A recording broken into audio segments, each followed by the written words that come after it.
So today I'm going to be showing you this really simple card trick involving these two red queens here, and I'm just going to leave them on the table for now. And then what I have you do is, let's say you can pick a card from the middle here. You can see they're all face up. You need to pick it up, face down. Doesn't really matter. Let's say you want to pick face up, so this way you can see your card. It's completely random. Let's say the Jack of Spades. This way you know I cannot force it on you in any way. Let's say we take the Jack here, place it in between the two red queens over here. So I'll place it in between there so you guys can see it. And then what I'm going to do is go through, and let's say I give the deck a little bit of a cut like this. This way I can mix up the deck a little bit. And then over here, let's take your card, the Jack of Spades, put it in between the two red queens, and I'll spin it 3 times, just like that. As you can see, your card has actually vanished, so there's not a Jack in between these queens anymore. And let's say we go through the deck over here, and you can see there's one card face down in the middle, and this is the Jack of Spades. So this is the trick, guys. I hope you guys like it, and don't forget to stick around for the tutorial. Alright, so don't worry, the deck giveaway that I did in the last video, I'm still going through the potential winners. I actually got a lot of submissions, so I'm just trying to make sure I'm going through and seeing the best possible option for that. And anyways, to start off, what you need to do is you have to make a double-backed cards. This is really simple.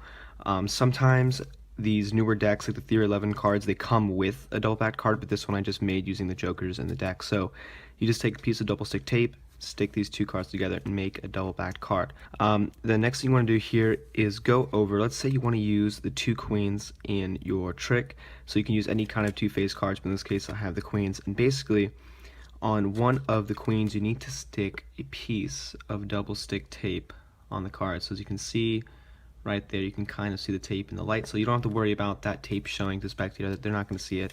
And then what you do here is you take the double-backed card, place that on top, and then stick the 2 queens on top of the deck, and make sure the card with the tape is on top of the deck. So from here, you can tell the spectators you're going to be using these 2 queens, and what I do here is I use the top queen to push over the queen under, and then flip over the top queen here. So this way I have the double stick tape on the top, so that when you stick the card in between these 2 queens, you're already set up. So let's say you place the 2 queens off to the side, and then you can have the spectator either pick the cards face down, or you could have them pick them face up. Just make sure you don't spread all the way through to the double back card. So let's say you have them pick the cards face up, and they pick any card that they want to, and the cool thing is you can have them sign it, so that kind of makes the trick a little bit better.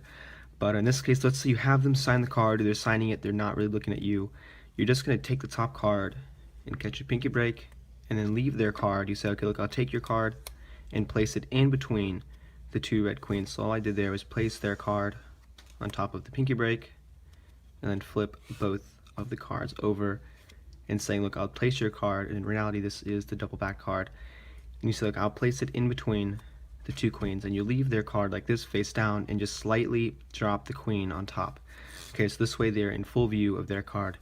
And at this point, what you're doing here is you're taking the cards and say, look, I'm going to go ahead and mix up the deck, and all I did there was push off the top card, catch a pinky break like this, and you're going to be doing a reversal move. So this is kind of difficult, but I'm going to go slowly. You take the card, you transfer this whole thing to a thumb break, leaving their card like this, and you're doing an undercut with your pinky, so you're peeling off a portion of the bottom cards, and then you're moving that to the top, leaving that on the break, just like this. And then from here you do the exact same thing, taking the cards from the break, moving that to the top. So in reality what you've done here is you've moved, or you just switched their card, leaving it the only face down card.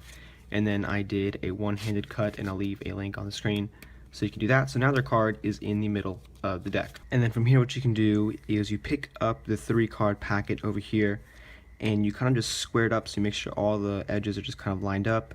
And then as an excuse to press the cards together, this way the cards will stick between the double stick tape, you tell the spectator you're going to twist the cards 3 times through your fingers, and this way you can apply pressure, and that way when you spread the cards, that double back card is now attached to the queens. So you kind of just briefly show it to them that their card has disappeared, and you throw the queens on the table like this, and you can come over to the deck on the left, and if you want you can just spread it out and show them there's one card now in the middle that is the only card that's face down.